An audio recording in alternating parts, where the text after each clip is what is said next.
Hello, last video for today, we are going to be looking at some Halo 4 Return of the Forerunners, and let us enjoy.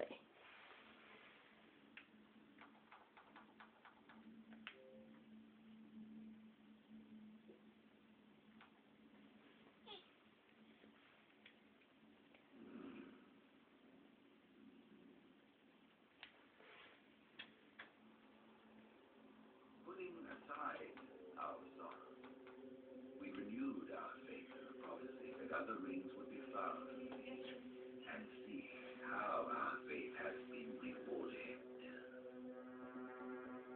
The Covenant used to be the main threat, and it was a MacGuffin in the original Halo series because the real threat was the Forerunner legacy and blood itself. The Forerunners have been a source of so much mystery throughout the Halo franchise. It was something that was just fascinating to us. So far, it's been a lot of stumbling into their belongings, that we found Halos. And now we found something more. We found the Prometheans. There's a degree of animalistic fierceness that maybe you didn't see in previous games. The conditions and the context are what pit a hero and antagonist against each other. For this game, we're going to get to see a lot of complexity to their civilization. From their worldview, what they're doing has to make sense. Trying to figure out ways to tell that story without interfering with the shooting aspect of it has been a really challenging thing.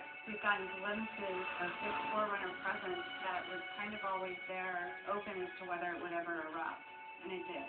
We're trying to really take game systems and manipulate them and give them emotional coloring and context. We wanted to create something that could stand alone and be an enemy that is just as challenging, just as engaging as the Covenant has been in the past for Halo. A lot of that initial discussion was around if you had this incredibly evolved race and they were well beyond humanity, the Covenant, what would that look like?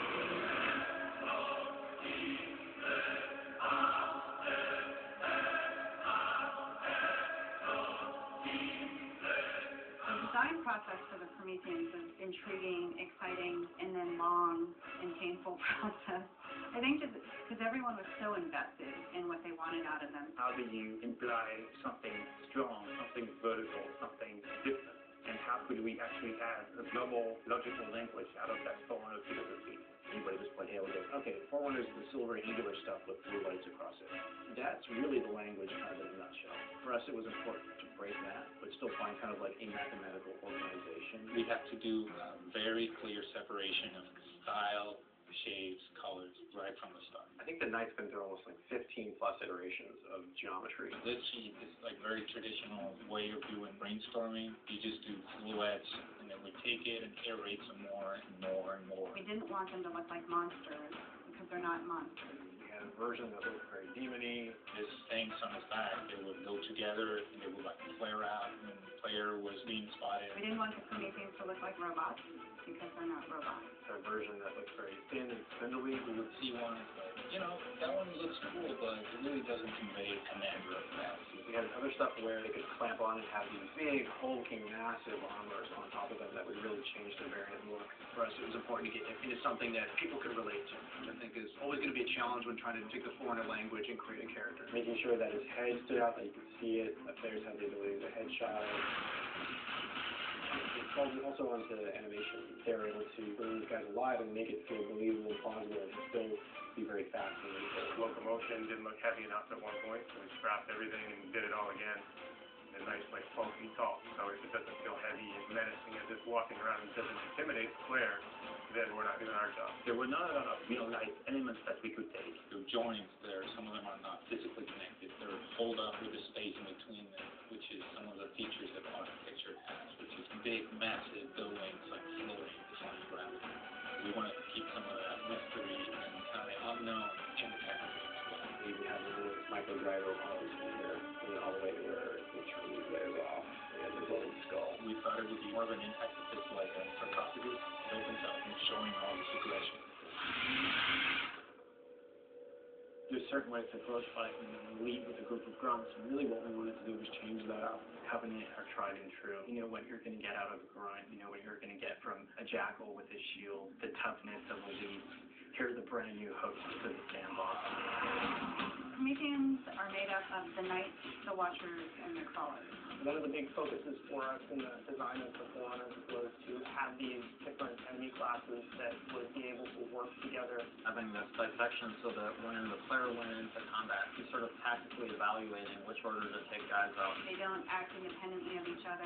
You put any combination of them together, and the strategy you need to engage with them is really different. There are a variety of knight classes, and each one of them is progressively more powerful, but your base knight actually starts just a little bit more powerful than the lady. But in addition to that, we wanted the knight to have his own set of traits and abilities. There's all kinds of these special features of each one of these characters that players haven't played at Halo League before. You think about basic combat encounter design, a lot of the challenges designers face is how to introduce enemies. What the Prometheans do, if it fits in time, space, form, matter, Knight can phase in out of anywhere. he can just go where he needs to at any time, which is something the Covenant can't do.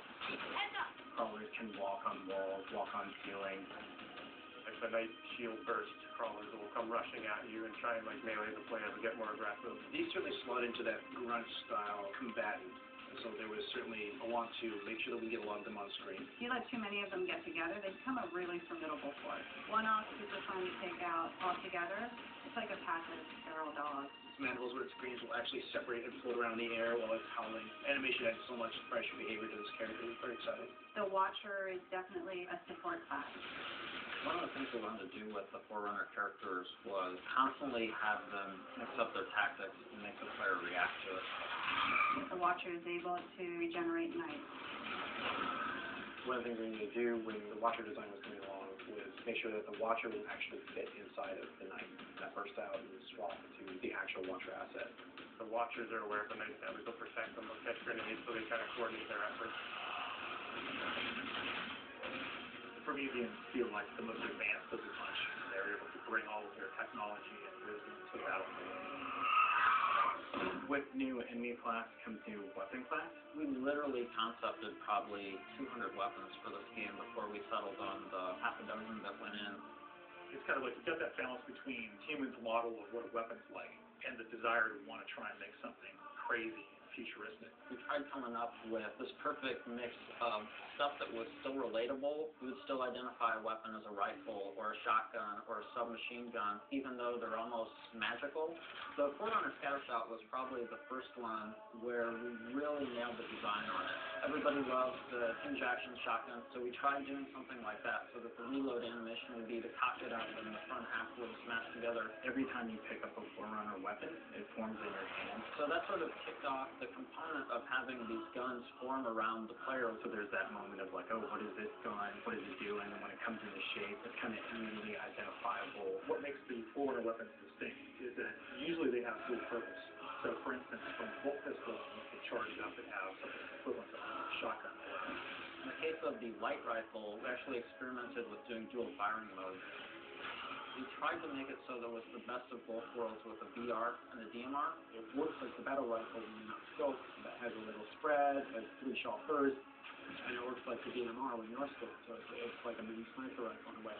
It actually changes to a different firing mode where the projectiles are stronger. One of the big things that we really focused on for them was making sure that the weapon doesn't just feel like a chunk of metal, but that it actually has flowing energy that's flowing through the gun, going down the barrel, so that everything is very full of life. The moment where all the Promethean effects really started to click the most was when we started showing the dissolve whenever you kill a knight.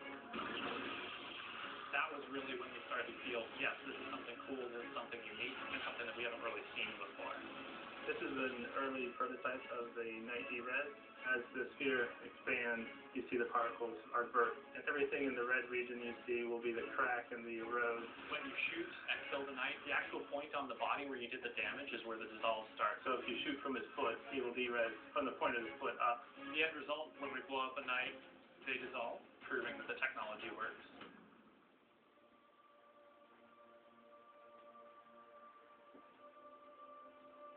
I look at the changes that we're making, and it really feels like we're making a sequel to Halo 3.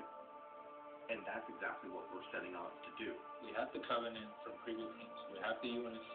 We have all these things to take from. Like, all right, we can make a new take on this, but we have zero information to some of this Forerunner stuff. We're not just on a Halo, we're on a whole planet now.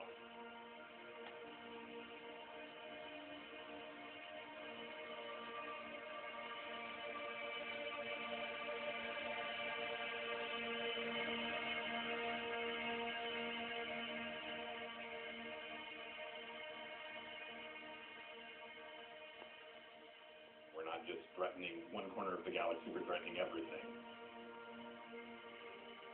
We're listening to the fan feedback. We're incrementally evolving different aspects of the game design, but there's nothing really revolutionary. And I think that's important, because I think really good design is evolutionary, not revolutionary. And I think at some points we've gotten our heads into the sand that we're just going to make another Halo. I don't think that's what people want. They may think they want that, but what they really want is something that speaks to the things that they love, but then provides them with something new.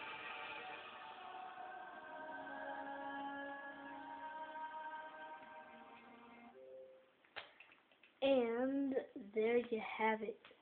Super awesome video. Very cool. And I'm gonna love this game. And yeah. What do you think about this game? Do you think it's gonna be successful, or do you think it's not gonna be successful? Do you think what game would you rather buy? Would you rather buy Call of Duty, or would you rather buy Halo 4? So there is something you can think about. And yeah, I'll have to see you all later, and goodbye.